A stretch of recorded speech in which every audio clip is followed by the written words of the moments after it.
The genesis of the Filet-O-Fish came way back in the early days of the future fast food king.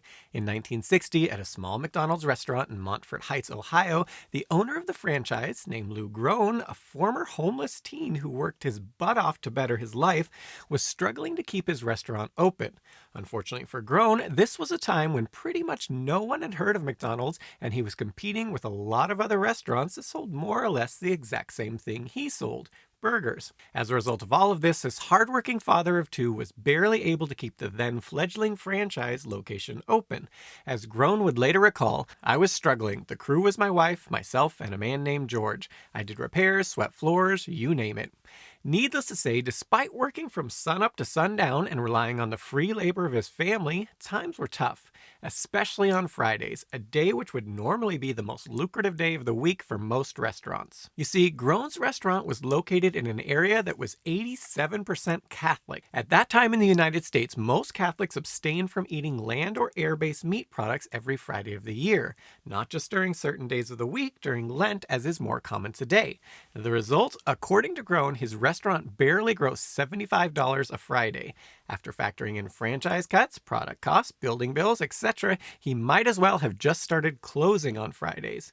What confused Groen was that the other restaurants in the area, like Big Boy's locations, which offered more or less the same fare as he did, seemed to be doing just fine, both in general and on Fridays. So he decided to do a little recon to see what they were doing differently. What Groen found was that, in addition to standard items like hamburgers and the like, they also sold fish, which, as alluded to, can be eaten in lieu of other meats by Catholics on Fridays. With this information in hand, Groen went back to his restaurant and began workshopping a new idea for a fish-based sandwich.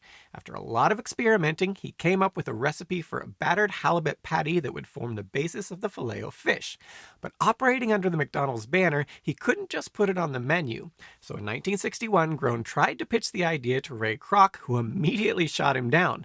Not pulling any punches, Groen later stated Kroc told him, "You're always coming up here with a bunch of crap. I don't want my stores stunk up with the smell of fish." With his restaurant about to go under and his ability to provide for his children at stake, Groen persisted, eventually convincing Kroc to let him trial the fish burger for a single day. But Kroc had a few stipulations. First, Groen had to figure out how to make the sandwich cheaper, since corporate wanted to sell it for 25 cents, about $1.98 today. This was a problem considering Groen's halibut patties cost approximately 30 cents to make.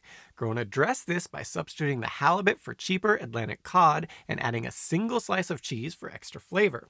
Secondly, the sandwich would be in direct competition with another sandwich created by Kroc personally, the Hula Burger. The Hula Burger, which was also envisioned by Kroc as a way of luring those who otherwise didn't want to eat certain meats to the restaurant, literally consisted of a piece of grilled pineapple on a cold bun with a single slice of cheese as garnish.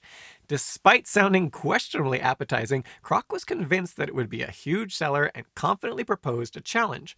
Both items would be added to the menu of McDonald's restaurant on Good Friday of 1962, and whichever sandwich sold more would be permanently added to the broader McDonald's menu. This would make it the first new item to be added to said menu since McDonald's became a nationwide franchise.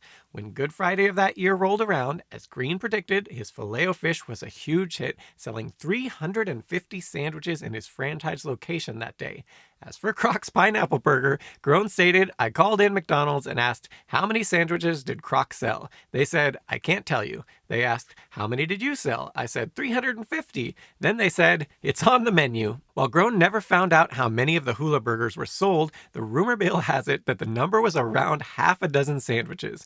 Kroc also later noted of those few who did buy it, their almost universal response to seeing it was something to the effect of, "I like the pineapple, but where's the burger?" Where indeed. Despite being responsible for the first new item added to the McDonald's menu in its young nationwide history, predating the better-known Big Mac by about a half-decade, Groen received no money for creating the sandwich. That said, he credited the Filet-O-Fish sandwich with saving his franchise, selling a whopping 2,324 of the Filet-O-Fish in the first month alone. As business began to boom, he ultimately was able to purchase more McDonald's locations, eventually owning some 43 franchises franchises by the time he retired in the 1980s, combined grossing $60 million per year in sales, about $130 million today, and employing over 3,000 people.